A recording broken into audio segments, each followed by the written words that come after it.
নমস্কার, কেমন আছেন সবাই? হেসেল ঘর 2 আপনাদের সবাইকে স্বাগত। প্রথমেই মাছ দেখে যদি চিনতে না পারেন, সেই ক্ষেত্রে বলে দিই এটা ইলিশ মাছ, যেটা আজকে প্লেন ঝোল বানাবো জিরে আর লঙ্কা বাটা দিয়ে।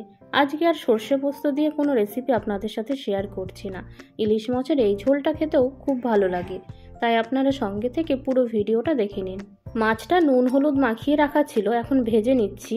আর বলে দিই, এখানে আমি আলু আর বেগুন ব্যবহার করব, যেটা আমি আগেই কেটে নিয়েছি, আপনাদের সাথে শেয়ার করছি না। তো মাছগুলো এখন একদিক উল্টিয়ে পাল্টে একটু ভেজে নেব। সর্ষে পোস্ত দিয়ে রান্না করলে বেশিরভাগ কাঁচাই রান্না করি, কারণ সেই টেস্টটা একটু অন্যরকম লাগে। আর জিরে কাঁচা লঙ্কা দিয়ে রান্না করলে একটু হালকা ভেজে নিলে তার টেস্টটা আবার অন্যরকম। মাছগুলো সব ভাজা হয়ে গেল, এবার সেই তেলেই রান্না করছি। একটু কালো জিরে ফোড়নে দিয়ে দিলাম। ফোড়নটা একটু হয়ে আসলেই দিয়ে দিচ্ছি কেটে রাখা আলু। যেরকম মাছের ঝোলে আলু দেওয়া হয় সেই রকমভাবেই কেটেছি। এখনই বেগুনটা দিচ্ছি না, আলুটা একটু হালকা ভেজে নিই, তারপরে বেগুনটা দেবো। বেগুন তো নরম হয়, পরে দিলেও কিছু হবে না।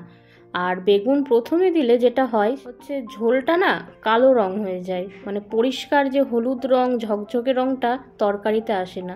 তাই সবসময় চেষ্টা করবেন বেগুন দিয়ে কোনো রেসিপি হলে বেগুনটা লাস্টে দেওয়ার। বেগুনটা দিয়ে নুন হলুদ দিয়ে দিলাম, হালকা ভেজে নেবো, খুব বেশি ভাজবো না বেগুনটা। বেগুন আলু ভাজা হয়ে গেলেই দিয়ে দেবো মশলা।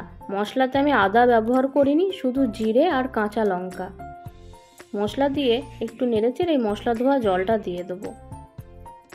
আমার রেসিপিগুলো যদি আপনাদের ভালো লেগে থাকে তাহলে আমার চ্যানেলটিকে সাবস্ক্রাইব করে অবশ্যই আমার পাশে থাকবেন।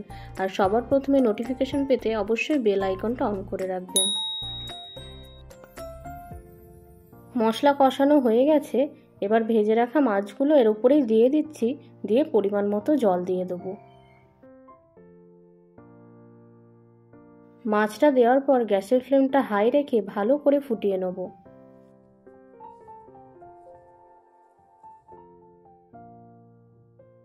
কয়েকটা চেরা কাঁচা লঙ্কা দিয়ে দিচ্ছি ঝোলের উপরেই। আলুগুলো ভালো সেদ্ধ হওয়া পর্যন্ত আমি ঝোলটা ফুটিয়ে নেব। কোনো সময় গ্যাসের ফ্লেমটা হাই রেখেছি, কোনো সময় মিডিয়াম রেখেছি, সেটা আপনারা আপনাদের মতন বুঝে করে নেবেন। এখন আলুগুলোও খুব ভালো মতো সেদ্ধ হয়ে গেছে আর রান্নাটাও কমপ্লিট হয়ে গেছে। গ্যাসটা আমি অফ করে দিচ্ছি। রেসিপিটা কেমন লাগলো আমাকে অবশ্যই জানাবেন। ভালো লাগলে লাইক কমেন্ট শেয়ার করে দেবেন। দেখা হবে আবারও অন্য কোনো রেসিপি নিয়ে। ভালো থাকবেন, সুস্থ থাকবেন। নমস্কার।